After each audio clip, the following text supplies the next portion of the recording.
आमच्या जीवनातल्या सगळ्या प्रश्नांची उत्तरं आम्हाला या संत वाङ्मयामध्ये मिळत आहेत. अनेक प्रकारचं वाङ्मय माऊलींनी निर्माण केलंय, संतांनी निर्माण केलंय आणि ज्ञानोबांच्या वाङ्मयामधला हा एक आगळा वेगळा आणि विलक्षण प्रकार विरहिणी, की जी मराठी साहित्याला दिलेली देण आहे ज्ञानोबांची. त्यानंतर अनेकांनी विरहिण्या लिहिल्या. खानदेशातल्या अलीकडच्या कवी बहिणाबाई त्यांच्या विरहिण्या प्रसिद्ध आहेत. अनेकांनी विरहिणी नावाचं साहित्य लिहिलं, पण ज्ञानोबांची ही देण आहे मराठी साहित्याला, की गोपी भावामध्ये जाऊन परमेश्वराला आर्त गाऱ्हाणं घालावं, आर्तपणे आळवावं, त्याची याचना करावी, तळमळीने त्याला प्रार्थना करावी, त्याला बोलवावं. पडिले दूर देशी मज आठवे मानसी, मज आठवे मानसी, नको नको हा वियोग, कष्ट होता ती जीवासी.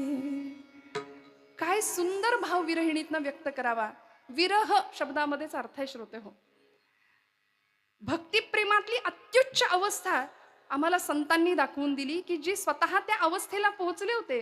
आणि तुम्ही आम्ही प्रापंचिक माणसं भरकटलेलो आहोत, आम्हाला ती अवस्था प्राप्त करावी. सेवितो हा रस वाटितो अनेका, या न्यायानी तो ब्रह्मरस, तो ब्रह्मसाम्राज्याचा आनंद जो आम्ही अनुभवला, आम्ही चाखला, तो तुम्हाला प्राप्त व्हावा याकरता संतांचं हृदय तळमळलं. बाकी त्यांना इथे येण्याची गरज काय होती हो? माऊली म्हणतात, मागील या जन्मा मुक्त झालो, मी मागच्या जन्मात मुक्त झालोय, आम्हाला इथे येण्याची गरज काय आहे? आम्ही वैकुंठीचे वासी आलो याची कारणासी, बोलिले जे ऋषी साच भावे वर्ताया. आम्ही याकरताच आलो, कारण बुडते हे जन न देखवे डोळा, येतो कळवळा म्हणून या.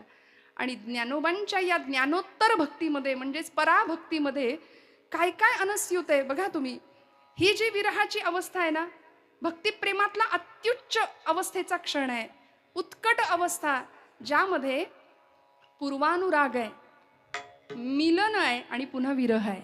या तीन गोष्टी यामध्ये अनस्यूत आहेत. भगवंताबद्दल अनुराग निर्माण होण्यापूर्वीची अवस्था, भगवंताची प्राप्ती झाल्यानंतर मिलनाची अवस्था आणि त्यानंतर भगवंतापासून विरहाची अवस्था. या तीनही अवस्था माऊलींनी अनुभवल्या. खरं तर पूर्वानुराग निर्माण होण्याची किंवा तो प्राप्त होण्याची 4 कारणं आहेत श्रोते हो. भगवंताच्या प्रति पूर्वानुराग कसा प्राप्त होईल? त्यातलं पहिलं कारण आहे, भगवंताविषयी अनुराग निर्माण व्हायला आम्हाला पुण्याही लागते बरं का. पूर्वपुण्याईशिवाय आम्ही भगवंताच्या विषयी अनुराग उत्पन्न होऊ शकत नाही, प्रेम निर्माणच होऊ शकत नाही.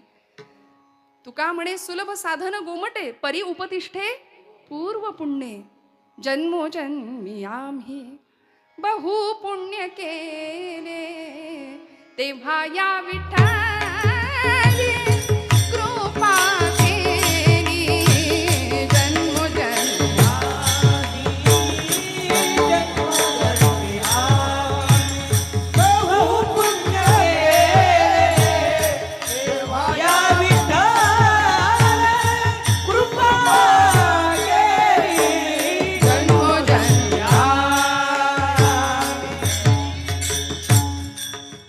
सुकृतांची जोडी, म्हणून विठ्ठली आवडी, सहस्र जन्मा बोळगी जे एक वेळ मुखासी यावं. अनंत जन्मोनी पुण्य होय, पुण्य होय, अनंत जन्मोनी पुण्य होय, पुण्य होय, अनंत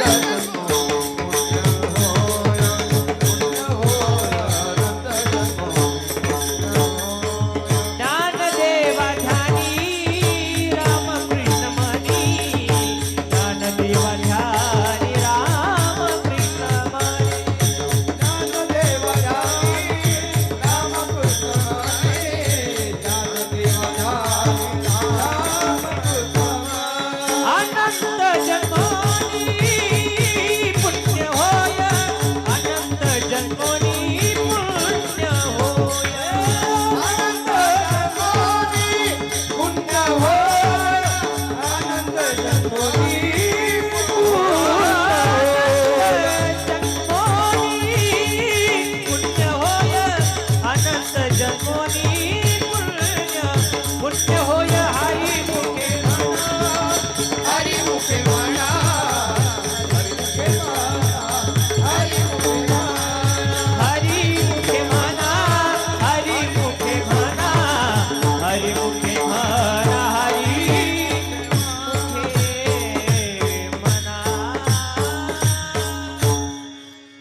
संचय असावा लागेल, पूर्व पुण्याई असावी लागेल. अनंत जन्मोनी पुण्य होय. या पूर्व पुण्याईने आम्हाला भगवंताचा अनुराग प्राप्त होतो. दुसरं अनुराग प्राप्त होण्याचं कारण आहे परंपरा. आमच्याकडे परंपरा असावी लागेल तर देव आवडेल. देव असाच कसा आवडेल? ज्ञानोबांनी जन्म घ्यावा कुठे? विठ्ठलपंत आणि आई रुक्मिणीच्याच पोटी. तुकोबांनी जन्म घ्यावा बोल्लोबा आणि आई कनकाईच्याच पोटी. म्हणून तर महाराज म्हणतात आमची परंपरा साधी भोळी नाही, साधी सुधी नाही, माझ्या वडिलांची मिराशी गा देवा, तुझी चरण सेवा पांडुरंगा. पांडुरंग परमात्मा सांगतात तुकोबा काहीतरी मागा. काय सामर्थ्य असावं परंपरेने प्राप्त झालेलं? तुकोबराय म्हणतात तुझे चरण गहाण आहेत आमच्या घरी. गाथेतला शब्द आहे महाराजांचा. तू काय मला देणार? तुझे चरण माझ्याकडे गहाण आहेत. आमच्या वडिलांची ॲसेट आहे, संपत्ती आहे. तुझी चरण सेवा करणं म्हणजे मिराशी हा शब्द तुकोबराय वापरतात. ही पूर्व पुण्याई परंपरा, या परंपरेने प्राप्त होणारा अनुराग. तिसरं कारण आहे सत्संगती. संगतीने पूर्वानुराग प्राप्त होतो. जी संगती आपल्याला भागवतामध्ये माहिती आहे, देवर्षी नारदांना प्राप्त झाली. साधूंची संगत झाली. एका सामान्य जीवाचा भक्तीचे आचार्य इथपर्यंतचा प्रभास झाला देवर्षी नारद, आद्य कीर्तनकार. त्यामुळे सत्संगतीनेच आम्हाला भगवंताचा अनुराग प्राप्त होऊ शकतो. पूर्व पुण्याई, परंपरा, सत्संगती आणि चौथं कारण आहे श्रवण. भगवंताचं श्रवण करावं लागेल. आणि हे श्रवण ज्यांना ज्यांना घडतं त्यांनाच भगवंताविषयी अनुराग प्राप्त होतो. मग हे श्रवण आम्हाला भागवतामधला पुन्हा एकदा दृष्टांत आहे, उदाहरण आहे. जी माया ब्रह्माला प्राप्त करण्याकरता आली होती, जी प्रकृती पुरुषाला मिळवण्याकरता आली होती, ब्रह्म मायेचं मिलन पुन्हा एकदा व्हावं, शिवशक्तीचं मिलन याकरता जी आधी माया रुक्मिणी म्हणून अवतीर्ण झाली होती. भगवान परमात्म्याचं गुणवर्णन फक्त ऐकलं. 7 श्लोकांमध्ये पत्र निर्माण करावं लागलं. श्रुत्वा गुणान भुवन सुंदर शृण्वतान्ते निर्विश्य कर्ण विवरैर हरतोंग तापम रूपम दृशम दृशिमताम अखिलार्थ लाभम त्वय्यच्युता विशति चित्तम पत्रपम मे. त्या रुक्मिणी आईनी फक्त ऐकलं भगवंताचं गुण, समाधी अवस्था प्राप्त झाली, अनुराग निर्माण झाला. त्यामुळे या 4 कारणांनी भगवंताच्या प्रती अनुराग निर्माण होऊ शकतो. विठ्ठल.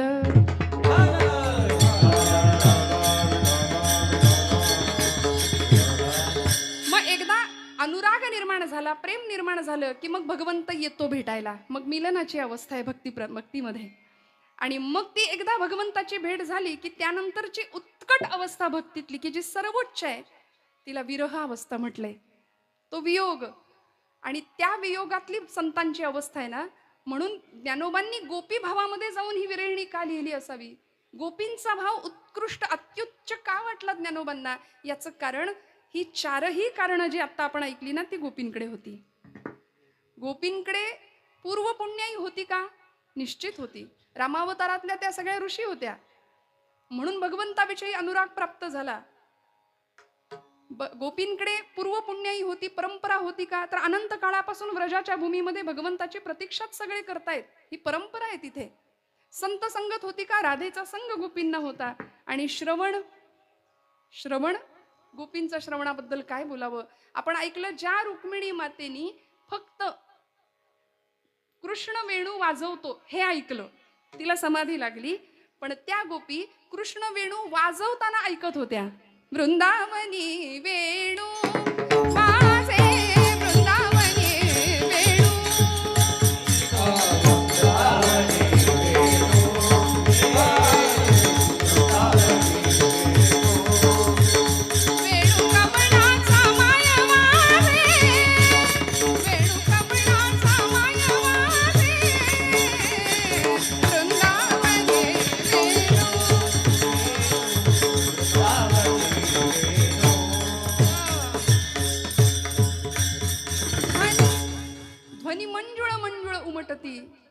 वाकी ऋण झुण वाजती. काय अवस्था आहे?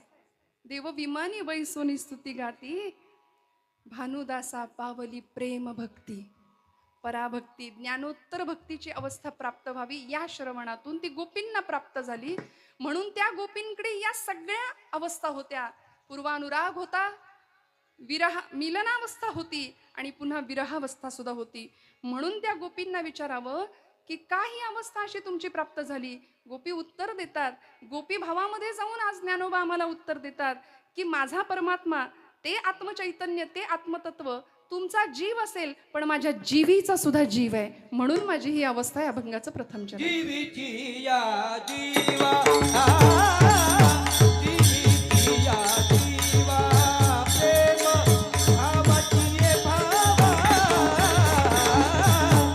जीवीची ये जीवितिया जीवा जीवितिया जीवा प्रेम भावाचिया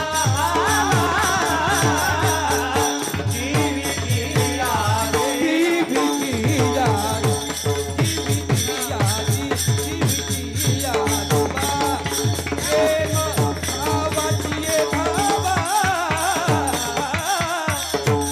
जीवीची या जीवितिया जीवा जीवितिया जीवा प्रेम भावाचिया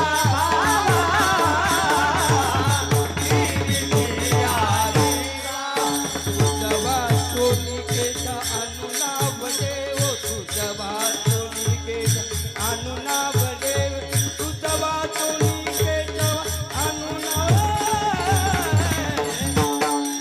दिवी अनुसरलीये दिवी अनुसरलीये अजून कनले दिवी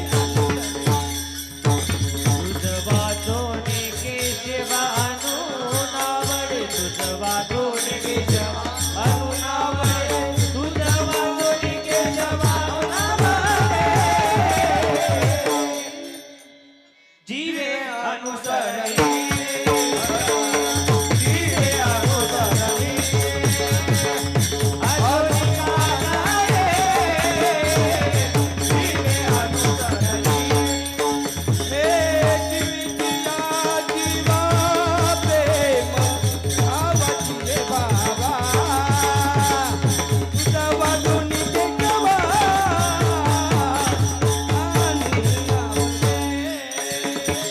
जीवितिया जीवा प्रेम भावाचिया तुझ वाजोने केशवा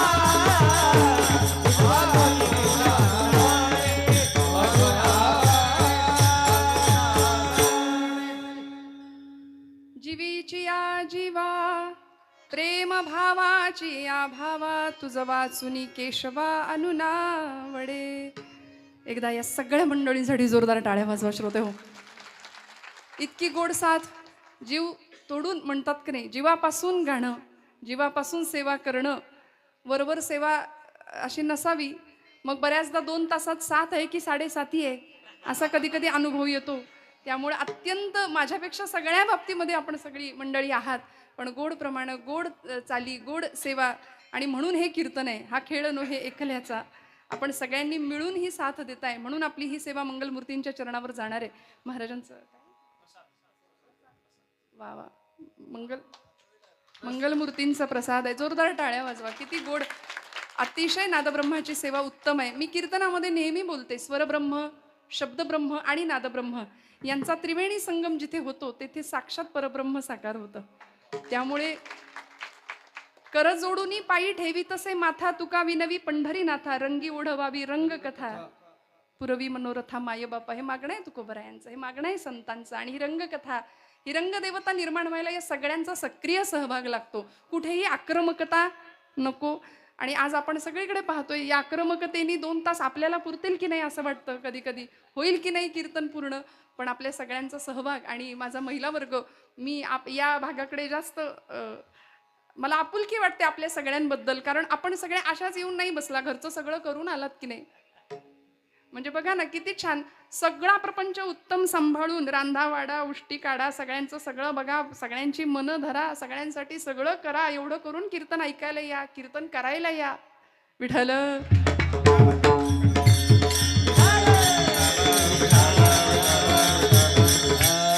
त्यामुळे या वर्गासाठी टाळ्या वाजवा तुम्ही. हे सोपं नाही हो, प्रपंच करायचाच, सगळं बघायचं आणि मग परमार्थासाठी वेळ द्यायचा. म्हणून तर जनाबाईंनी आम्हाला सोप्पा परमार्थ शिकवला की नाही. त्यांनी साक्षात देवळातला देव स्वयंपाकघरातच नेला. तसं आमचं सामर्थ्य आहे. दळिता कांडिता तुझं गाई ना अनंता. तो जात्यावर बसायला येईल तुमच्या माझ्यासोबत सुद्धा जनाबाईंसारखा. म्हणून तो पुरुषार्थ गाजवलाय खऱ्या अर्थी. स्त्री संत असून सुद्धा जनाबाईंचा अध्यात्मातला पुरुषार्थ आहे की त्यांनी देवळातला देव स्वयंपाकघरात नेलाय. म्हणून मला महिला वर्गाचं कायम कौतुक वाटतं की आपल्या सगळ्यांचे सुद्धा मी आशीर्वाद मागणारे परमादरणीय शालिनीताई सुद्धा उपस्थित आहेत की ते कर्तृत्व आम्हाला नाकारून चालत नाही महिलांचं. आज ज्ञानोबांनी स्त्री भावामध्ये जाऊनच ही विरहिणी लिहिली आहे बरं का. गोपी भावामध्ये जाऊनच ही विरहिणी लिहिली आहे. तसं बघायला गेलं तर सगळी सृष्टी ही प्रकृती आहे आणि परमात्मा एकटा पुरुष आहे. बाहुली सांगतात ना, अर्जुना अर्जुना तो गा भक्तू तोची मुक्तू तोची योगू तो वल्लभा मी कांतू ऐसे करिये. सगळं जग स्त्री रूपाने नटलंय. भगवंत म्हणतात मी एकटा पुरुष आहे. त्यामुळे ज्ञानराज माऊलींनी अशी उपासना करावी. विरहिणीच्या रूपाने स्त्री भावामध्ये गेले, गोपी भावामध्ये जाऊन भगवंताची आराधना केली, याचना केली, तळमळीनी विरहावस्था प्रगट केली. आणि याच भावामध्ये अनेक संतांनी देह पुरुषाचा मात्र अंतःकरण स्त्रीचं. कामारी कामारी कामारी होईना कामारी कामारी कामारी होईना कामारी कामारी कामारी होईना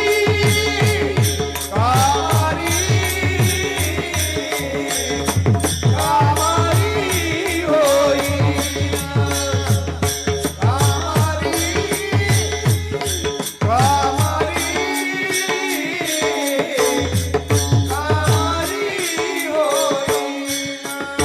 या गोपाळाचे घर रिघे नगे बाई रिघे नगे बाई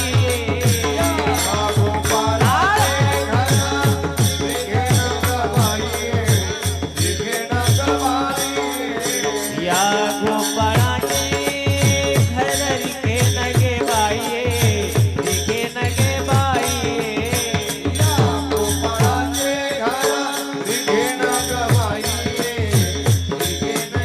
बाई कामारी कामारी कामारी होईना कामारी कामारी कामारी होईना कामारी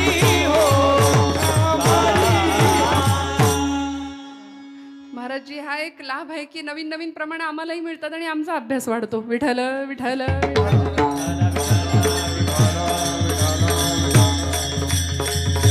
देह पुरुषाचा भाव स्त्रीचा अशी अनेकांनी भक्ती केलेली उदाहरणं आपल्या संत वाङ्मयामध्ये संत चरित्रांमध्ये आहेत. रामकृष्ण परमहंस राधाभावामध्ये भक्ती करायचे कालीमातेची.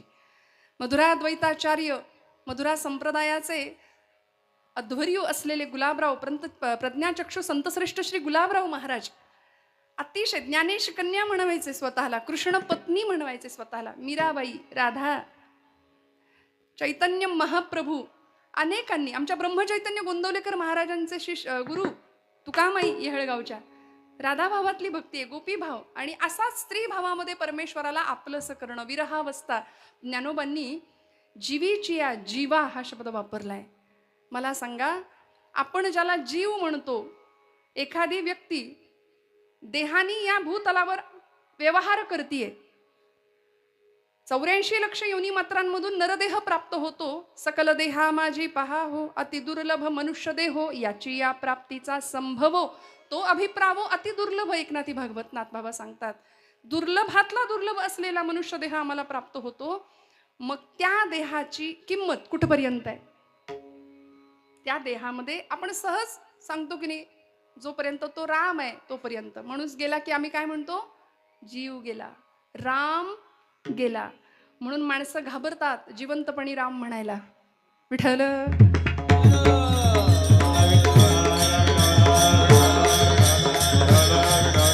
पण आज आमचं भाग्य आहे, सुवर्णाक्षरांनी लिहून ठेवावा अशा इतिहासाचे आम्ही साक्षीदार आहोत. अयोध्येमध्ये प्रभू रामचंद्रांची प्राणप्रतिष्ठा झाली आहे. वसिष्ठांनी सांगितलं होतं, रामो विग्रहवान धर्म. राम ही धर्माची मूर्ती आहे. तुकोबराय सांगतात, धर्माची तू मूर्ती पाप पुण्य तुझे हाती, मज सोडवी दातारा कर्मापासून दुस्तरा. राम हा साक्षात धर्म आहे, मूर्तिमंत धर्म आहे. आणि त्या धर्माला आज सिंहासनावर बसवलंय. आता काळजी करायची गरज नाही. मीरा रोडवर जे झालं ते पुन्हा होणार नाही याची शक्यता शाश्वती आपण बाळगणार आहोतच. ज्याच्या मुखात राम आहे, ज्याच्या मुखात कृष्ण आहे, ज्याच्या मुखात विठ्ठल आहे, त्याला काहीच घाबरायची गरज नाही. पण दुर्दैव असं की अध्यात्माला जाणारा माणूस फार घाबरलाय सध्या. कॉन्फिडन्स आमच्याकडेच कमी आहे आणि समाजामध्ये नको ती कामं करणारी माणसं फुल कॉन्फिडन्सनी वावरतायत. नको एवढा आत्मविश्वास आहे त्यांच्याकडे. पण अध्यात्म आणि भारतभूमीचं काळीज आहे अध्यात्म म्हणजे. श्रोते हो, बघा तुम्ही, आमच्या सगळ्या कर्मांचा, आमच्या सगळ्या शास्त्रांचा, आमच्या सगळ्या विचारांचा ओघ हा अध्यात्माच्या दिशेनेच जातो. म्हणून सनातन परंपरा आहे आमची, सनातन वैदिक हिंदू धर्म परंपरा, आणि त्या परंपरेचे आम्ही पायिक आहोत. त्या वाटेवरनं प्रवास केला माझ्या ज्ञानोबांनी, माझ्या तुकोबांनी, समर्थांनी, नामदेवांनी, आणि आम्ही त्या वाटेचे पायिक आहोत. याच्यासाठी आपल्या भाग्याचा कुणी हेवा करावा. इतकं भाग्य घेऊन आम्ही जन्माला आलोय हे निश्चित कायम लक्षात ठेवावं माणसांनी, बरं का. जीवीची या जीवा, प्रेम भावाची या भावा. त्या देहाची किंमत तोपर्यंतच आहे जोपर्यंत तो जीव आहे. त्याला कुणी प्राणशक्ती म्हणतं, कुणी आत्मशक्ती म्हणतं, कुणी चैतन्य शक्ती म्हणतं. आणि माणूस गेला की आपण म्हणतो राम गेला. लक्षात घेऊया, आहोत तोपर्यंत राम म्हणूया, नाहीतर लवकर तिकडे राम म्हणायची वेळ येईल. प्रतिश्वासम सविश्वासम रामम वद दिने दिने, को विश्वास हा पुनश्वास हा आगमिष्यती मानवा. माहिती नाही पुढचा श्वास घ्यायला मिळेल की नाही. खात्री आहे का हो? खरं सांगा, खात्री आहे का? काहीच नाही. वास्तविक 7 दिवसात आम्हाला जायचे. परीक्षितीला सुद्धा 7 दिवसाचाच कालावधी होता. पण मला असं वाटतं की परीक्षितीला ती खात्री तरी होती की माझ्याकडे 7 दिवस आहेत. आपल्याला तीही खात्री नाहीये. त्यामुळे प्रत्येक क्षण वेचला जावा त्या जीवापासून शिवात्म्याच्या प्राप्तीच्या धडपडीसाठी, त्या आत्म्याच्या परमात्म्याच्या तादात्म्यासाठी. आणि असं जीवशिव ऐक्य प्राप्त व्हावं याकरता तो जीव म्हणजे नेमका कोण आहे. माऊलींना त्याची ओळख पटली. जीवीची या जीवा, प्रेम भावाची या भावा. तू माझ्या प्रेमाचा विषय आहे. त्या चैतन्य शक्तीचा लळा लागला माऊलींना, त्या प्राणशक्तीचा लळा लागला, आणि त्या चैतन्याशी तदाकार होण्याची धडपड सुरू झाली की आता तुझं वाचून केशव आणून आवडे. आता मला काही सुचत नाही, काहीही आवडत नाही दुसरं काही. आचार्यांनी आपल्या एका शिष्याला प्रश्न विचारला होता, जगद्गुरु आद्य शंकराचार्यांनी. ते म्हणाले होते, किंते ज्योतिर्वद स्वहनिरविरिहमे चंद्रदीपादिरात्रौ स्यादेवो भानुदीपादिक परिकलने किं तव ज्योतिरस्मि चक्षुस्तन्मीलने भवति च किं सुतरां धीर्धियः किं प्रकाशे तत्रैवाहं ततस्त्वं तदसि परमकं ज्योतिरस्मि प्रभोहम. प्रश्न विचारला होता, किंते ज्योतिर्वद स्वहनी रविरिहमे. आचार्यांनी शिष्याला प्रश्न विचारला. ऐका बरं, आपण जागे आहात ना सगळे. विठ्ठल विठ्ठल विठ्ठल विठ्ठल. आचार्यांनी शिष्याला प्रश्न विचारला की मला सांग, या जगाचा, या सृष्टीचा प्रकाशक कोण आहे. किंते ज्योतिः, या सृष्टीचा प्रकाशक कोण आहे. शिष्याने उत्तर दिलं, सोपं आहे गुरुदेव. या सृष्टीचा प्रकाश अहनी रविही, दिवसा सूर्य, आणि चंद्रदीपादी रात्र, रात्री चंद्रामुळे प्रकाशमान होतात. म्हणजे चंद्र आणि सूर्य या पृथ्वीचा, या सृष्टीचा प्रकाशक आहे. आचार्य पुढचा प्रश्न विचारतात, किंते ज्योतिर्वद स्वहनी रविरिहमे चंद्रदीपादी रात्रो स्यादेवं भानुदीपादिक परिकलने किं तव ज्योतिरस्मि. मग मला सांग, चंद्र आणि सूर्याचा प्रकाशक कोण आहे. चंद्र प्रकाशमान आहे, सूर्य प्रकाशमान आहे, हे तुला कशामुळे कळतं. तो म्हणाला, माझ्या डोळ्यांमुळे. चक्षुस्तन्मीलने, डोळ्यांमुळे चंद्र सूर्याचा प्रकाश मला कळतो. मग चंद्र सूर्याचा प्रकाशक कोण, तर माझा डोळा, माझे डोळे. उत्तर मिळालं. आचार्य प्रश्न विचारतात, डोळ्यांचा प्रकाशक कोण आहे. तुझ्या डोळ्याला अमुक हे आहे, अमुक ते आहे, हे कशामुळे कळतं. त्यांनी उत्तर दिलं, धीही. धी म्हणजे बुद्धी. डोळ्यांचा प्रकाशक आहे माझी बुद्धी. माझी बुद्धी मला सांगते हा चंद्र आहे, हा सूर्य आहे, हा प्रकाश आहे. आचार्य पुढचा प्रश्न विचारतात, धीर धिय किम प्रकाशे. बुद्धीचा प्रकाशक कोण आहे. आता हळूहळू गाडी कुठे येते बघा. आचार्यांचा प्रश्न, शिष्याचं उत्तर. बुद्धीचा प्रकाशक कोण आहे हा प्रश्न जेव्हा आचार्य विचारतात शिष्याला, तेव्हा तो शिष्य सांगतो तत्रैवाहम. असं काय विचारता म्हणाले आचार्य, सोपं आहे ना, माझ्या बुद्धीचा प्रकाशक मीच आहे. तत्रैव अहम, मीच माझा प्रकाशक आहे. माझ्या बुद्धीला प्रकाश देणारा मीच आहे. आणि वेदांताच्या भाषेमध्ये त्यालाच आचार्य कूटस्थ चैतन्य असं म्हणतात. माऊली या अभंगामध्ये त्याला जीव असं म्हणतायत. विठ्ठल.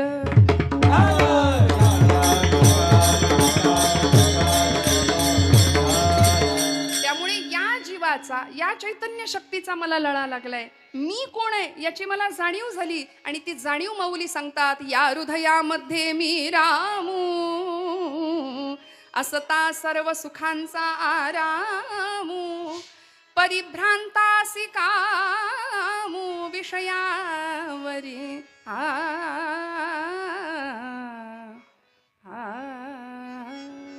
कशाला भ्रांत चित्त व्हायचो, विनाकारण नको त्या विषयांमध्ये आम्ही कशाला गुंतायचं. आम्ही सगळे भ्रांत चित्त आहोत. ज्ञानोबा सांगतात, या हृदयामध्ये मी रामू, विषय तो त्यांचा झाला नारायण, विषय तो त्यांचा नारायण, विषय तो त्यांचा झाला नारायण,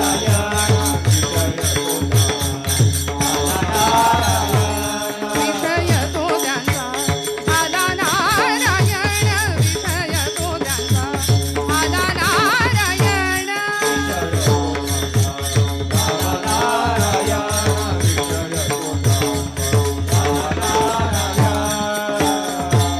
नावडे जनधन माता पिता, नावडे जनधन माता पिता, विषय तो त्यांचा झाला नारायण, विषय तो त्यांचा झाला नारायण. नावडे जनधन माता पिता, नावडे जनधन माता पिता, विषय तो त्यांचा झाला नारायण, विषय तो त्यांचा झाला नारायण.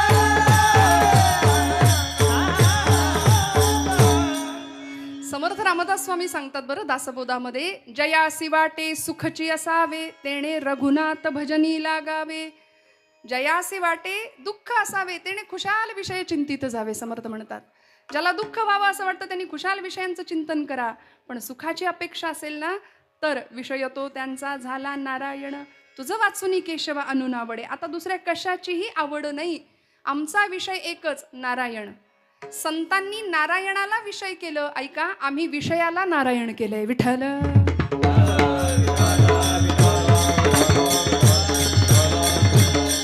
पंचभौतिक विषयांच्या मागे मनुष्य धावतोय आणि एखाद्या वेड्यासारखा आशेच्या मागे आम्ही धावतो ना. आश्चर्यकारक असलेली आशा नावाची शृंखला आम्हाला बंधनाला कारणीभूत ठरते आणि हे बंधन आम्हाला दुःखाला कारणीभूत ठरतं. म्हणून मनुष्य कायम गाऱ्हाणं गातो. बघा तुम्ही, कायम कळणतो आम्ही आयुष्यभर. हे धड नाही, ते धड नाही, याच्यात काही नाही, त्याच्यात काही नाही. एखादा माणूस भेटला प्रापंचिक, काय कसं काय, बरं आहे का म्हणायचं, रडत खडत चाललंय, कसं तरी चाललंय म्हणायचं, बरंच म्हणायचं. का एवढा नकार आमच्या जीवनामध्ये भरतो, इतकी निगेटिव्हिटी कशामुळे भरते? याचं कारण आम्ही त्या जीवाला ओळखत नाही, त्या चैतन्य शक्तीला आम्ही ओळखू शकत नाही. हृदयामध्ये असलेला राम, त्याच्याशी अनुसंधान ठेवणं ही भक्तीची सिद्धता आहे. आणि अशी भक्ती सिद्ध प्राप्त झाली, तुका म्हणे नवविध भक्ती जाणे तोची सिद्ध. या भक्ती ज्यांनी जाणल्या ना, तो सिद्धावस्थेला प्राप्त होतो. म्हणून ज्ञानोबा सांगतात की तो माझ्या जीवाचा जीव आहे, त्याच्याशिवाय मला काही आवडत नाही, काही रुचत नाही. अशी आवड भगवंताची प्राप्त व्हावी. पण आहे का हो तुम्हाला मला? आपण आपलं आपलं आत्मपरीक्षण करूया. आमचं असं आहे, प्रपंच आम्ही आवडीने करतो, पण परमार्थ सवडीने करतो. वास्तविक ब्रह्मचैतन्य महाराज म्हणाले उलटं झालं पाहिजे. आमचा प्रपंच सवडीने झाला पाहिजे आणि परमार्थ आवडीने झाला पाहिजे. कीर्तनाला येताय का बघू, मूड लागला तर, जमलं तर, वेळ मिळाला तर. अहो वेळच नाही, जगातलं सगळ्यात खोटं वाक्य आहे, मला वेळच नाही. सगळ्यात खोटं वाक्य पटकन बोलून बसतो आपण. आणि खरं सांगू का, इथे कथेला कीर्तनाला येण्याकरता सुद्धा पूर्वपुण्याई, आपण मगाशी ऐकलं, अनुराग निर्माण व्हायला पूर्वपुण्याई लागते. काहीतरी आडवं येईल, लाख ठरवू आम्ही आज कीर्तनाला जाऊ, पण काहीतरी अडचण येईल, आमचं कीर्तनाला कथेला जाणं राहून जाईल. ते आमचं पाप आहे बरं का. अचानक पाहुणे तरी येतील, म्हणजे पाहुण्यांना म्हणायचं नाही असं तुम्ही आमचं पाप आहे, पण येतील, काहीतरी तर अडचण निर्माण होईल, पण आम्ही कथेला येऊ शकणार नाही. म्हणून डोंगरे शास्त्रीजी म्हणायचे, कथा के लिए जाने की हमारी औकात क्या है. पहिल्या दिवशी हा शब्द ते वापरायचे, तरी सुद्धा लोक यायचे पुढचे सगळे दिवस. हा अधिकार होता. कथा के लिए जाने की हमारी औकात क्या है, कथा के लिए तो वो जाते हैं जिनको बाके बिहारी बुलाते हैं.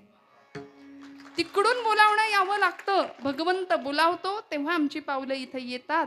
त्या चैतन्य शक्तीला ओळखावं ही संतांची धारणा आहे. कारण तो स्वयंप्रकाशी आहे. तो प्रकाश अर्थात देव या शब्दाचा अर्थच आहे, दिव हा धातू आहे. दिव म्हणजे प्रकाश. एकदा एका गृहस्थानी सूर्याशी मैत्री केली ना हो, आणि सूर्याला तो गृहस्थ म्हणाला, अरे सूर्यदेवा, अरे मित्रा, तू माझा मित्र आहे, पण मला तुझा काय उपयोग. मी प्रवासाला निघालो, एका बोगद्यात आमची गाडी गेली आणि त्या टनेलमध्ये सगळा अंधार दिसला रे मला. मग तू माझा मित्र असून मला काय उपयोग त्याचा. सूर्य म्हणाला, ते काय असतं म्हणाला, अंधार म्हणजे काय. तो गृहस्थ सांगतोय, सगळा काळोख होता अरे त्या बोगद्यात. सूर्य म्हणतो, अरे काळोख म्हणजे काय. जो स्वयंप्रकाशी आहे त्याला काळोख काय कळणार. तो गृहस्थ म्हणाला, मित्रा तुला माहिती नाही काळोख, चल म्हणले मी दाखवतो तुला. काळोख बघायचंय, चल तुला घेऊन जातो. त्या सूर्याला घेऊन आला तो मित्र. कुठे आला, हा बोगद्यात आला. सूर्य म्हणतोय, कुठे काळोख. तो गृहस्थ म्हणाला, अरे आत्ता होता काळोख, आत्ता होता, गेला कुठे. तू आलास आणि काळोख गेला. म्हणजे दीप घेवोनिया धुंदीची अंधार, दीप घेवोनिया धुंदीची अंधार, लेटे हा विचार घडीला, लेटे हा विचार अघटित. दीप घेवोनिया धुंदीची अंधार, दीप घेवोनिया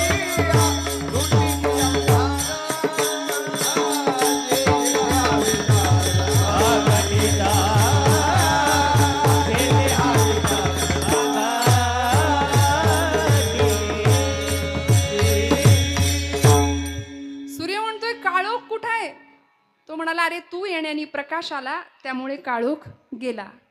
सूर्य म्हणतो, प्रकाश म्हणजे काय. जो स्वतः तेजपुंज आहे त्याला प्रकाश आणि काळोख याच्याशी काय फरक आहे हो. सोहिरा म्हणे ज्ञान ज्योती, तेथे कैची दिवस राती, तया विणे नेत्रपाती, तया विणे नेत्रपाती, हालवो नको रे हरी भजना वीण काळ, घालवू नको रे हरी भजना वीण काळ,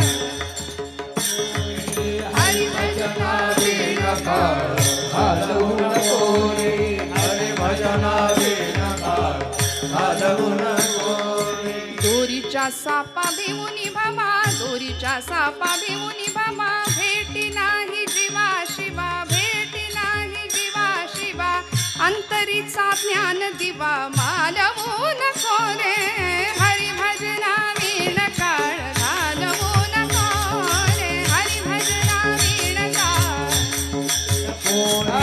हरी भजना वीण काळ, घालवू नको रे हरी भजना वीण काळ, घालवू नको रे. सोहिरा म्हणे ज्ञान ज्योती, तेथे कैचे दिवस राती, एकदा को तो स्वयंप्रकाश, ती आत्मज्योत जागृत झाली की मग कशाचीही गरज नाही. म्हणून तुझं वाचुनी केशवा अनु नावडे. आता काही नाही आवडत, पण असं आहे, गणपती उत्सव आला, नवरात्र उत्सव आला की देवाच्या आवडीकरता किती असतं आणि आपल्या आवडीकरता किती असतं याचा विचार प्रत्येकाने करावा हो. आम्ही आमच्याच आवडीकरता सगळं करतो. कार्यकर्त्यांना आरती ही बहुतांशी धडपाठ नसते, अशी दुर्दयनीय अवस्था आहे. गणपती समोर जाताना डोक्यावर शिरस्त्राण असावं हे सांगावं लागतं.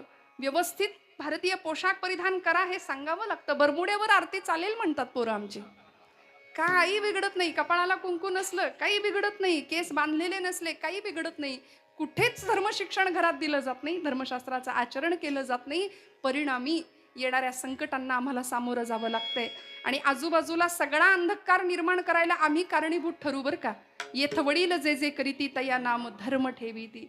त्यामुळे ज्ञानोबांनी जी वाट घालून दिली तुकोबांनी जी वाट घालून दिली त्या वाटेवरनं चालणं आमचं मनुष्य म्हणून जर सार्थक करायचं असेल तर ते कर्तव्य आहे. आम्हाला आवड भक्ती प्रेमाची असली पाहिजे.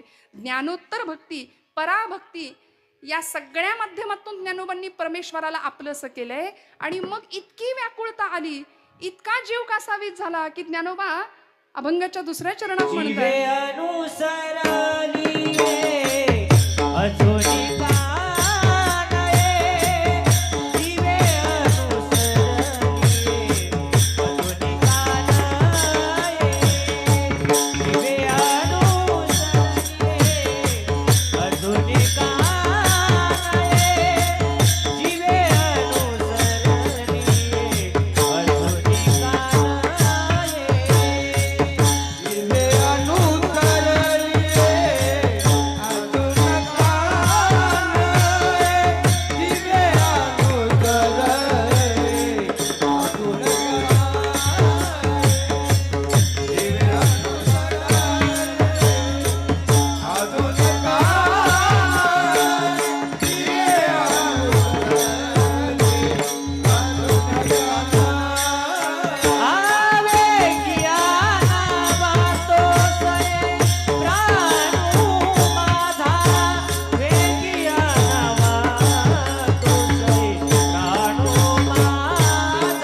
ये.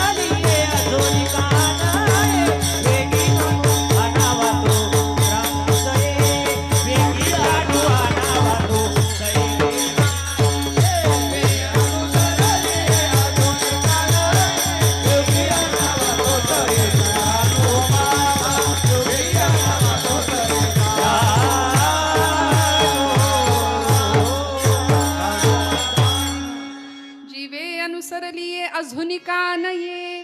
मी एवढ्या अर्थतेने माझ्या भगवंतांच्या विरहामध्ये व्याकुळ झालोय. विरहिणी आहे ना, काय व्यक्त करते विरहिणी.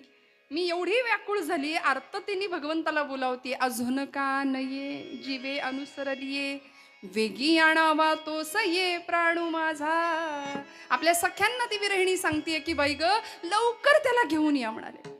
मला आता चैन नाही पडत. कासावीस होऊन गेला. विरह अवस्था भक्तीतली उत्कट अवस्था. आपण कधी अशा विरह अवस्थेत गेलोय का हो? खरं सांगा बघा बरं, आठवून बघा. आम्ही आमच्या आप्तेष्टांचा विरह फार व्यक्त करतो. प्रपंचासाठी आम्ही फार रडतो. आमच्याच मुलासाठी, आमच्याच मुलाबाळांसाठी, लेकराबाळांसाठी, नातेवाईकांसाठी. आम्ही म्हणतो नातेवाईक हे नात्यातले असतात. नात्यातली माणसं नात्यातली. नाती गोती, जी गोत्यात आणतात तीच नाती बहुतेक. म्हणून तर असा प्रचार रूढ झालाय की काय. त्यांच्यासाठी आम्ही आसवं गाळू, त्यांच्यासाठी आम्ही अडकून बसू आणि विरह व्यक्त करू. पण भगवंतासाठी कोणी विरह केलाय का हो? माऊलींनी केला. वेगी आणावा तो सई. आता चैन नाही पडत. भगवंताला बघितल्याशिवाय या जीवाला शांतता मिळणार नाही. असा विरह सर्वोच्च भक्तीच्या अधिकारी असलेल्या गोकुळातल्या गोपींनी व्यक्त केला होता. म्हणून नारद भक्ती सूत्रात त्या प्रेमाची व्याख्या करताना सांगतात, यथा व्रज गोपिकानाम. त्या गोपींच्या प्रमाणे आमची भक्ती असावी. अनिर्वचनीयम प्रेम स्वरूपा, अमृत स्वरूपाच्या कितीतरी व्याख्या केल्या प्रेमाच्या भक्तिशास्त्राच्या. की हे प्रेम कसं आहे? गुणरहितम कामनारहितम प्रतिक्षाण वर्धमानम अविच्छिन्नम सूक्ष्मतरम अनुभव रूपम. अनेक प्रकारच्या व्याख्या देवर्षी करतात. बरं, ही सिद्धता प्राप्त झाल्यानंतर भक्ताची अवस्था काय होते? यल्लब्ध्वा पुमान् सिद्धो भवति तृप्तो भवति अमृतो भवति यत् प्राप्य न किंचित वांछति न शोचति न द्वेष्टी नोत्साही भवति. काहीही कशाचीही गरज नाही लागत आम्हाला. भगवंतांनी भगवद्गीतेमध्ये मराठी भाषेला दिलेला शब्द स्थितप्रज्ञ, स्थिर बुद्धी, समत्व आम्ही ठेवू शकतो चित्ताचं. आम्हाला कशाचीही गरज नाही, बस भगवंत समोर आला पाहिजे. निर्गुणाचं अधिष्ठान, निर्गुणाची उपासना करणाऱ्या ज्ञानोबाराय आज भगवंताचा सगुण विग्रह पाहायला विरहिणी रूपामध्ये व्याकुळ झाल्यात, कासावीस झाल्यात आणि त्याकरता गोपी भावामध्ये जातात. का हो गोपींचं प्रेम श्रेष्ठ आहे आपण सगळे जाणता. ज्या गोपी भगवंतांच्या विरहामध्ये आतुर असायच्या, त्या मिलनासाठी कासावीस झालेल्या असायच्या, त्यावेळी भगवंतांची सुद्धा तीच अवस्था असायची बरं भगवंतांची सुद्धा. का? कारण गोकुळ सोडून भगवंत ज्यावेळी मथुरेला येतात तेव्हा त्या मथुरेच्या गवाक्षातून भगवंत पाहतात यमुनेच्या पलीकडं कोणी दिसतंय का. गोकुळातली एखादी गाय, एखादं हंबरणारं वासरू, एखादी गाय, एखादी गवळण मला दिसेल का म्हणून भगवंत वाट पाहतायत. आणि भगवंतांचा भाऊ, प्रिय प्राणप्रिय असलेला सखा, रूप आणि गुण अगदी त्यांच्यासारखेच असलेला उद्धव, भगवंतांचा सखा, उद्धवजींनी या भगवंतांच्या जवळ जावं आणि भगवंतांना पाहावं. ज्ञानी भक्त होते हो, ज्ञानी भक्त होते. विचारावं, भगवंता का रडताय आपण? डोळ्यात पाणी? अरे तू परब्रह्म साक्षात आणि तू रडतोस. भगवंतांनी अचानक आवेशाने येऊन सांगावं, पेंद्या पेंद्या, अरे चल चल घरी चल. म्हणाले माझी आई तुला ओरडेल, तुझी आई मला ओरडेल, चल चल चल घरी. आणि अचानक हंबरडा पुडावा, अचानक रडावं. उद्धवजींना आश्चर्य वाटावं, बघावं की देवा परब्रह्म तू साक्षात, तूच तुझी ओळख दिलीये. जाणे अजमी अजर अक्षमी अक्षर अपूर्व मी अपार स्वानंद मी. असा आहेस ना तू? तू अजय आहेस, अजर आहे, अक्षर आहे. माऊलींनी सांगितलं हा भगवंताचं, हे तुझं रूप आहे, ही आयडेंटिटी आहे तुझी. आणि अशा अवस्थेत तू रडतोस, शोभत नाही तुला रडणं. भगवंत म्हणतात हीच वेळ आहे आता. ज्ञानी भक्ताला ज्ञानोत्तर भक्ती सांगणं, पराभक्तीची शिकवण देण्याची हीच वेळ आहे म्हणून पाठवलं. जा म्हणाले आणि सांग गोपींना, सांग तुझ्या मनात जे जे ज्ञान आहे, सांग त्यांना की अरे वेड्यासारखा का रडताय, समजून घ्या, ज्ञान करून घ्या. ते परब्रह्म आहे, तो कृष्ण तुमचा कुणी नाही, तुम्ही त्याला आपलं म्हणू नका. ते साक्षात परब्रह्म आहे, निर्गुण निराकार. जाशील, स्वतःचा पोशाख परिधान करायला दिला. उद्धवजी गेले, गोकुळामध्ये प्रवेश केला आणि आल्या आल्या गोकुळच्या त्या व्रजाच्या भूमीचा कण कण कृष्ण कृष्ण जय कृष्ण कृष्ण जय कृष्ण कृष्ण जय कृष्ण कृष्ण जय कृष्ण कृष्ण जय कृष्ण कृष्ण जय कृष्ण कृष्ण जय कृष्ण कृष्ण जय कृष्ण कृष्ण.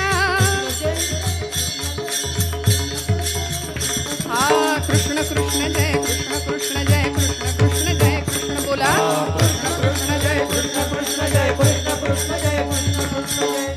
ज्या भूमीचा कण कण कृष्ण स्वरूपामध्ये रममाण होते सगळेजण, भूमीतल्या कणाकणातून कृष्ण कृष्ण कृष्ण कृष्ण ध्वनी यावा. उद्धवजी समोरे जातायत. नंदबाबांना बघावं, जरा जर्जर कृश झालेली काया.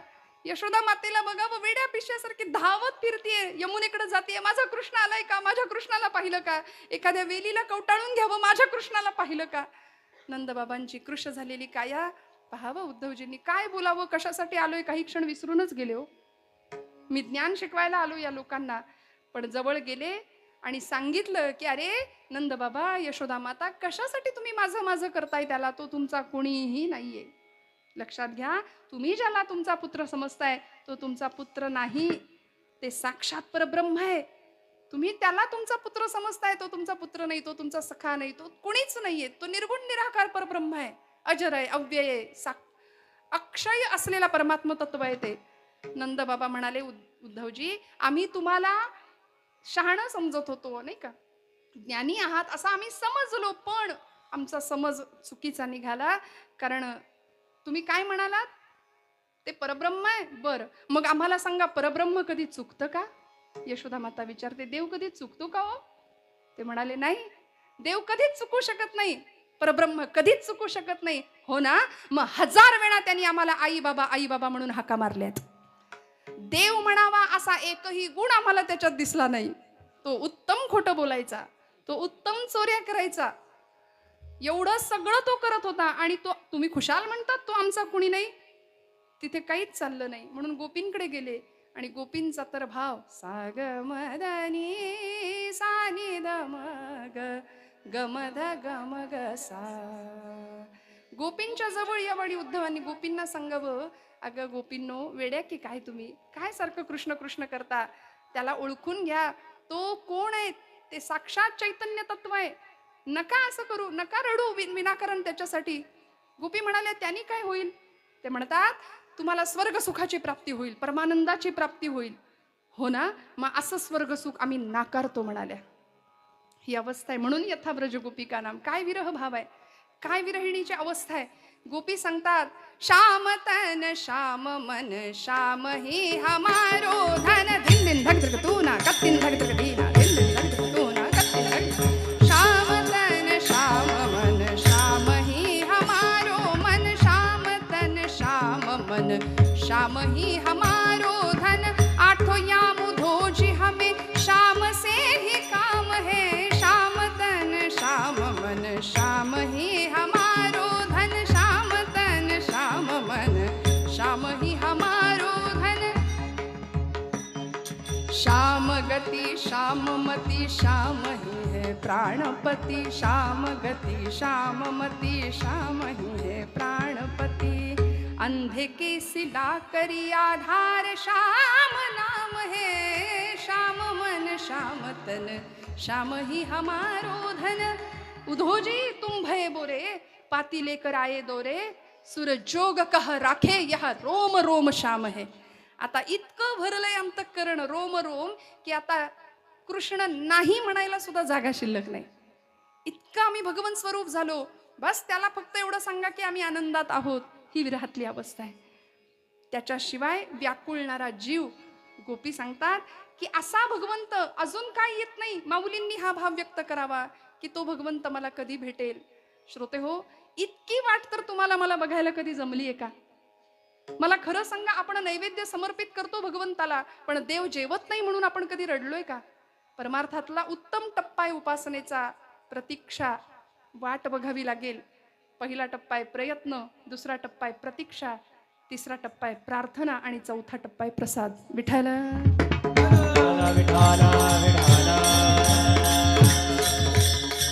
आणि ती वाट बघण्याकरता अर्थ त्यांनी त्याला आळवायला लागेल आणि त्याकरता त्याला जे आवडतं ते त्याला द्यावं लागेल. त्याला त्याचं नाम आवडतं. श्रोते हो, विठोबा रखुमाई बोला. आवाज येऊ द्या. टाळी वाजवा.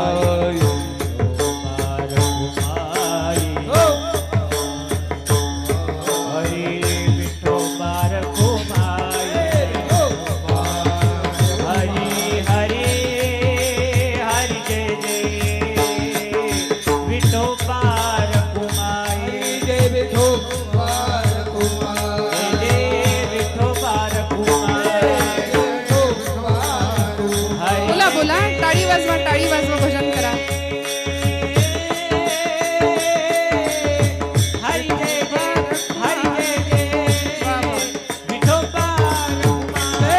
बोला बोला बोला.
हा आनंद फक्त कीर्तनात प्राप्त होऊ शकतो बरं का श्रोते हो.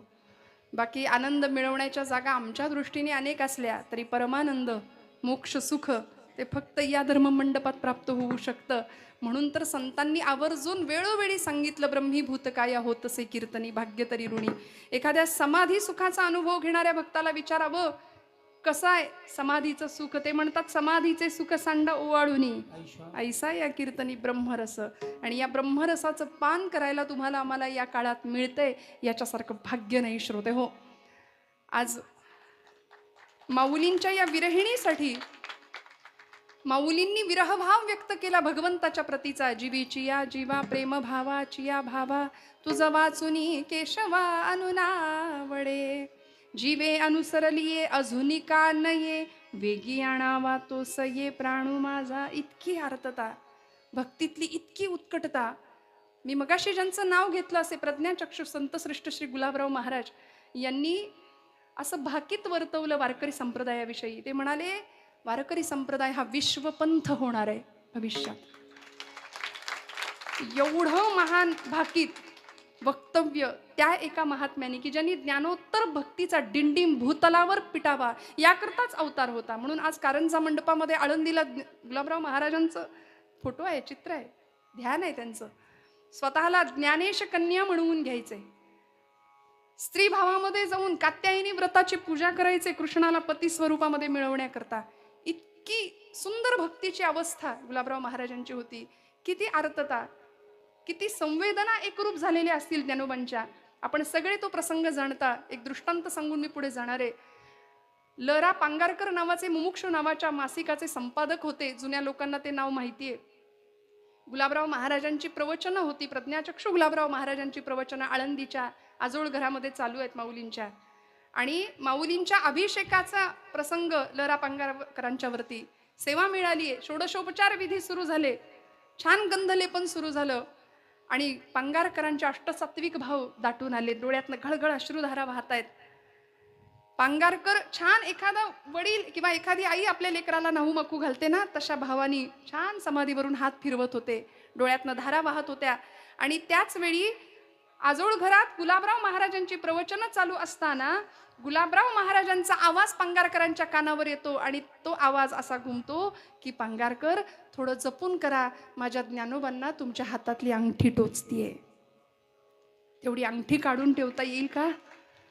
हे बोलण्याच्या पातळीवर सोपं आहे, हे ऐकण्याच्या पातळीवर फारच सोपं आहे, पण हे अनुभवायच्या पातळीवर काय संवेदना एकरूप झाल्या असतील. जिला आपण आपली आई म्हणतो त्या आईशी काय संवेदना एकरूप झाल्या असतील गुलाबराव महाराजांच्या, आपण कल्पना करू शकता. पांगारकर ढसढसा रडायला लागले. म्हणाले की माझ्या सुद्धा कर्णेंद्रियांना श्राव्य नसलेला ध्वनी तिकडे लांब प्रवचनाला बसलेल्या गुलाबराव महाराजांना ऐकू जातो. माझ्या हातातली अंगठी ज्ञानोबांना टोचत असेल हे मला का नाही कळलं? मी सुद्धा त्याच भावाने षोडशोपचार विधी करतोय, स्नान घालतोय माऊलींना, पण मला का नाही हे लक्षात आलं? याचाच अर्थ तदाकार वृत्ती, तादात्म्य पावलेली जीवशिव ऐक्य या पदाला पोहोचलेली ही मंडळी.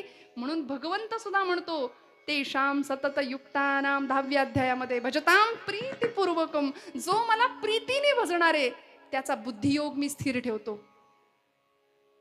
ददामी बुद्धियोगंतम येन मामुपयांती ते, त्याला जीवशिव ऐक्याचा आत्मसाक्षात्कार घडवून देण्याची जबाबदारी मी घेतो. एवढं सगळं भगवंत करायला तयार आहे, मग आम्ही कुठे कमी पडतोय याचा विचार आपल्या प्रत्येकाच्या पातळीवर आपण जाऊन केला पाहिजे की नाही.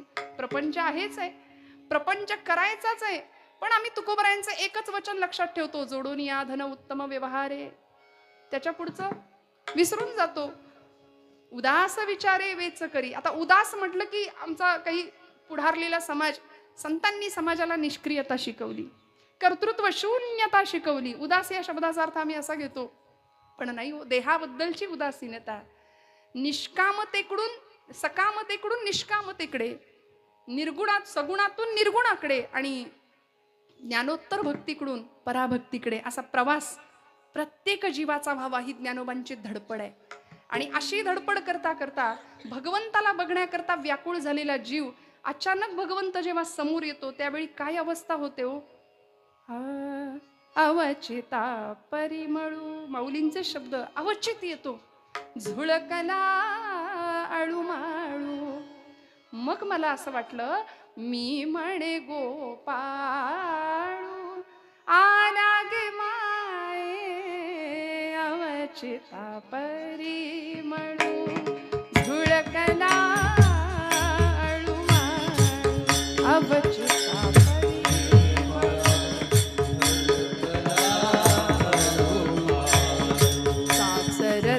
चाचरती बाहेर निघाले चाचरती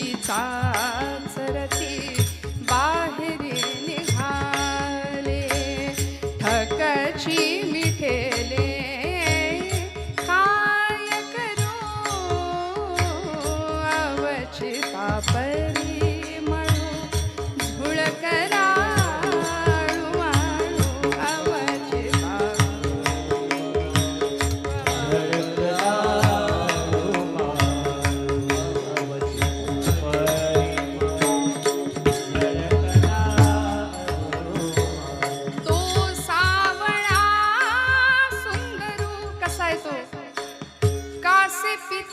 पितांबरू लावण्य मनोहर देखियला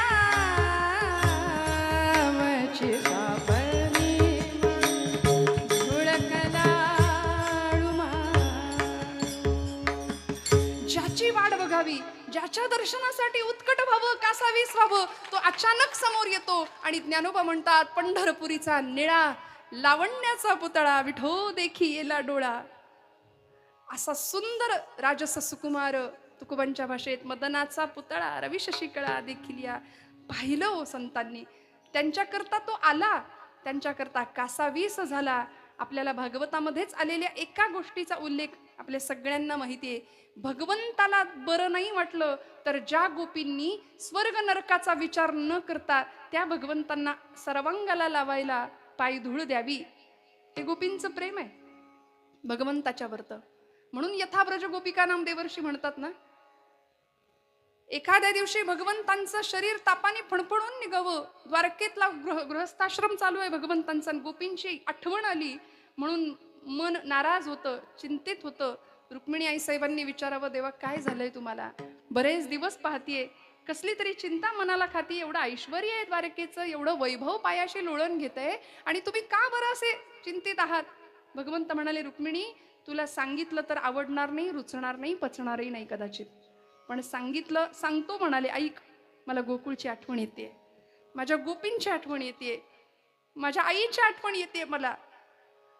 आणि असं बोलल्या क्षणी रुक्मिणी सांगते, अहो इथं एकापेक्षा एक सुंदर पतिव्रता स्त्री असताना तुम्हाला त्या गवळणींची, त्या अडाणी गोपींची आठवण व्हावी. गोपींना अडाणी म्हटलेलं आवडलं नाही, ताप चढला हो भगवंतांना, त्रास झाला, व्यथा झाली हृदयाला. आणि मग या तापासाठी औषध, अनेकांनी अनेक प्रकारचं औषध केलं, कुठेच औषध मिळेना. शेवटी देवर्षींना यावं लागलं, आमच्या या गादीचे मालक. देवर्षी म्हणाले, देवा तुम्ही सांगा पत्ता, मी जाऊन आत्ता पायधूळ घेऊन येतो. म्हणाले, काय औषध आहे. भगवंत म्हणतात, ज्या व्यक्तीचं माझ्यावर खरं प्रेम आहे, खरं भक्ती प्रेम आहे, त्या व्यक्तीच्या पायाची धूळ मला माझ्या अंगाला लावली की माझा रोग बरा होणार आहे. देवर्षींनी सगळं त्रैलोक्य पालथं घातलं, कुणीच पायधूळ द्यायला तयार नाही. जो तो म्हणतो परब्रह्म, ते साक्षात परब्रह्माला आपल्या पायाची पायधूळ लावायची म्हणजे नरकात जाण्यासारखं आहे. भगवंत म्हणतात, गोकुळात जा नारदा. नारद गोकुळात येतात आणि गोपींची ती रास क्रीडा पाहतात. अलीकडे गोपी कृष्ण हा जर भाव मांडायला गेलो ना, तर स्वतःला सोफिस्टिकेटेड आणि पुढारलेली समजणारे पण विचारांनी मागास असणाऱ्या खऱ्या मंडळींना फार संभ्रांत आणि फार प्रश्न पडतात. मग कृष्णांनी त्या गोपींची वस्त्रच काय चोरली, त्या राधे सैल कसा ग बाई केला तुझा सैल आंबाडा, जणू काही दुसरा उद्योगच नव्हता की काय त्याला, याच गवळणी आम्ही किती दिवस आळवत राहणार. पण खऱ्या अर्थी कृष्ण चरित्र, गोपी भाव आणि माऊलींची विरहाची अवस्था ज्या भक्ताला कळली त्यालाच खऱ्या अर्थी पराभक्तीतला आनंद मिळाल्याशिवाय राहणार नाही. नारदांनी गोपींना पायधूळ मागावी, गोपींनी कच कच कच कच त्या धुळीमध्ये आपले पाय नाचवावेत आणि पाट्या पाट्या भरून नारदांच्या समोर ठेवाव्यात. नारद म्हणाले, अरे एवढी पायधूळ. हो म्हणाले, कृष्णाला बरं नाही ना, आमच्या कृष्णाला बरं नाही ना. एवढं कळालं, सगळ्यांनी उत्तर दिलं होतं आम्ही नरकात जाऊ. गोपी म्हणतात, नारदा या पाठीमध्ये जितके धुळीचे कण आहेत तितके दिवस, तितकी वर्ष, तितकी युग, तितकी जन्म आम्ही नरकात कुजून संपलो तरी चालेल, पण आमचा कृष्ण बरा झाला पाहिजे, आमचा कृष्ण बरा झाला पाहिजे. ही भक्तीतली उत्कटता की स्वतःच्या वाट्याला नरक यातना आल्या तरी चालतील, पण आमच्या भगवंतासाठी आम्ही व्याकुळ होणार, आम्ही त्याच्यासाठी कासावीस होणार. हा गोपींचा सर्वश्रेष्ठ भाव आज ज्ञानोबा या विरणीतून व्यक्त करतात. आणि गोपी भावात गेलेले ज्ञानोबा शेवटच्या चरणामध्ये भगवंत भेटल्याचा आनंद व्यक्त करतात. सौभाग्य सुंदरू लावण्य सागर, सौभाग्य सुंदर दरो रावण सागर बापर कुमादेवी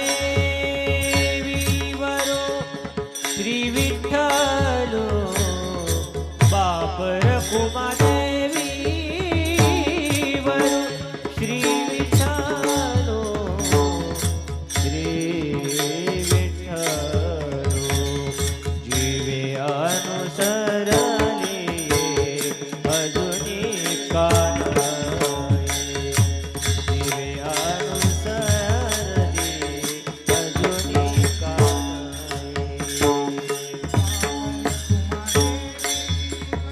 देवी विठ्ठलू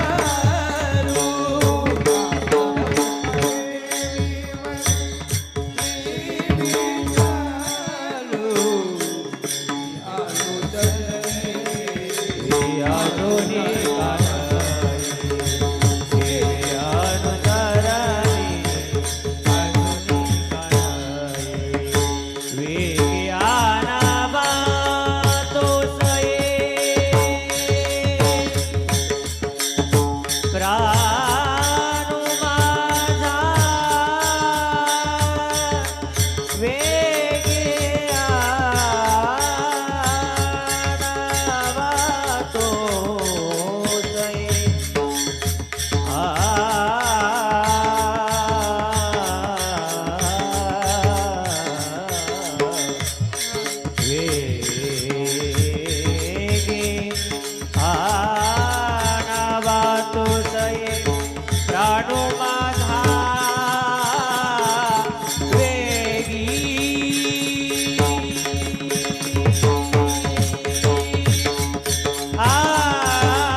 सुंदरू लावण्य सागरू बाप रकुमार देवीवरू श्री विठ्ठलू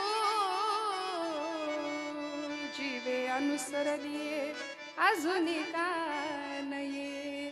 तो सौभाग्य सुंदरू खऱ्या अर्थी भाग्य आणि सौभाग्य.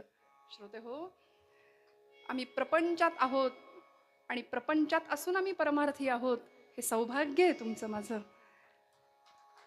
आणि असं सौभाग्य कायम राहिलं पाहिजे, जे नाथांना मिळालं होतं. प्रपंची आणि परमार्थ दोन्ही साधलं ना.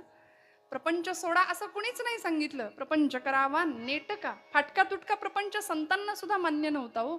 उत्तम प्रपंच साधून उत्तम परमार्थ आम्ही करू शकतो. फक्त जीवनाकडे बघण्याचा सकारात्मक दृष्टिकोन, उत्तम नीतियुक्त आचरण आणि आज काळाची गरज असलेलं मर्यादेतलं जीवन. आज आम्ही आजूबाजूला पाहतो, मर्यादेपलीकडचं जीवन आजूबाजूला आम्हाला दिसतंय.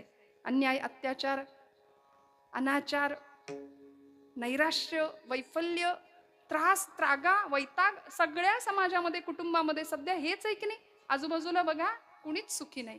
प्रत्येक जण एकमेकाला म्हणतो तुमचं काय बरं आहे, तुमचं काय बरं आहे बाबा, तुमचं काय, आपलं काय. मग अशा परिस्थितीमध्ये एक दोन गोष्टी फक्त सांगून जाईन. अंतःकरणाची शुद्धता आणि नीतियुक्त आचरण. या दोन गोष्टी जर तुमच्या माझ्याकडे असतील, एक शुद्ध अंतःकरण आणि आचरण नीतियुक्त, तर माझ्यावर विश्वास ठेवा. मी हात जोडून सांगते, परमेश्वर काटा सुद्धा टोचू न देण्याची जबाबदारी घेतो. इतकं भगवंत आम्हाला सांभाळतो. योगक्षेमम वहाम्यहम त्याचं ब्रीद आहे. मग कशाला काळजी करायची. आज रामप्रभूंच्या प्रतिष्ठापनेनंतर या देशातल्या, समाजातल्या प्रत्येक युवकांनी असा एक संकल्प करावा. प्रत्येकाच्या हातामध्ये जग आहे मोबाईलच्या रूपाने. सगळी माहिती तिथे आहे. वेड लागलं, ॲडिक्ट झालो आम्ही, त्या व्यसनाच्या आहारी गेलो. म्हणजे लहान मुलांना आम्ही दोष देतो तीच नाही, तर आमच्या माता भगिनी सुद्धा रोज दूध उतू जातं की नाही, खरं सांगा, चॅटिंग करताना आहे की नाही. हो, सगळ्यांच्या बाबतीत हे आहे. पण मला असं वाटतं एखादी गोष्ट थोडी बाजूला ठेवूया. माझ्या तरुण भावंडांना मी सांगू इच्छिते की हे सगळं बाजूला ठेवून, हा बंद करून टाकत, सगळं बाजूला ठेवून थोडंसं रामचरित्राचं आता गायन वाचन करायला सुरुवात करूया. कारण या देशाने चारित्र्याची पूजा केली आहे. श्रोते हो, रावणासारखा भक्त नव्हता, पण त्यांनी चारित्र्याची पूजा नाही केली, चरित्र नाही सांभाळलं. या परंपरेने त्याला राक्षस ठरवून रिकामी झाली. पण राम मर्यादा पुरुषोत्तम, नीतीचं आचरण, आदर्शांचं पालन करणारं असं एक आदर्श भगवंतांचं रूप तुमच्या माझ्या समोर असावं. बस मंगलमूर्तींच्या अधिष्ठानासमोर ही सेवा आपल्या सगळ्यांच्या आशीर्वादाने मंगलमूर्तींच्या चरणावर सुपूर्त करते. बोलत असताना काही वेडवाकडं गेलं असेल तर मोठ्या अंतःकरणाने क्षमा करा. परम आदरणीय उद्धवजी महाराज मंडलिक, खरं तर त्यांच्या महाराजांच्या समोर आम्ही काय कीर्तन करणार, पण तरी सुद्धा वेडे वाकुडे गायीनं परी तुझाच म्हणविनं. महाराजांचा अधिकार मोठा आहे, आपण सगळे जाणता. त्यांच्या आशीर्वादाची फक्त मी याचना करणार आहे. भरभरून आशीर्वाद या लेकीच्या पाठीवर त्यांनी द्यावेत एवढी याचना करते. आपण सगळी सर्व मंडळी बहुश्रुत आहात, जाणकार आहात. सगळ्यांच्या चरणी कृतज्ञतापूर्वक वंदन करते. या इकडच्या भागात सेवा असली की मला कायम अगदी वडिलांच्या नात्याने सांभाळणारे आमचे रहाणे काका, मनापासनं त्यांना नमस्कार करते, काकूंना नमस्कार करते. आमच्या प्रभंजन दादांच्या सोबत भगत काका काकू आलेत, मनापासून त्यांनाही नमस्कार करते. सर्व गुणीजन गायक वादक, प्रसाद दादा असतील, विणेकरी, चोपदार, सर्व गायक वादक, टाळकरी, उत्तम अशी ध्वनी व्यवस्था सांभाळणारे आमचे दादा, मनापासून सगळ्यांच्या कृतज्ञतेत राहते. पुन्हा एकदा काही चुकलं असेल तर मोठ्या मनाने क्षमा मागते. मोठ्या मनाने चूक पदरात घ्या. झालेली सेवा भगवंताच्या चरणावर समर्पित करते आणि सेवेला विराम देते. ज्ञानेश्वरा ज्ञानेश्वर माऊली जय जय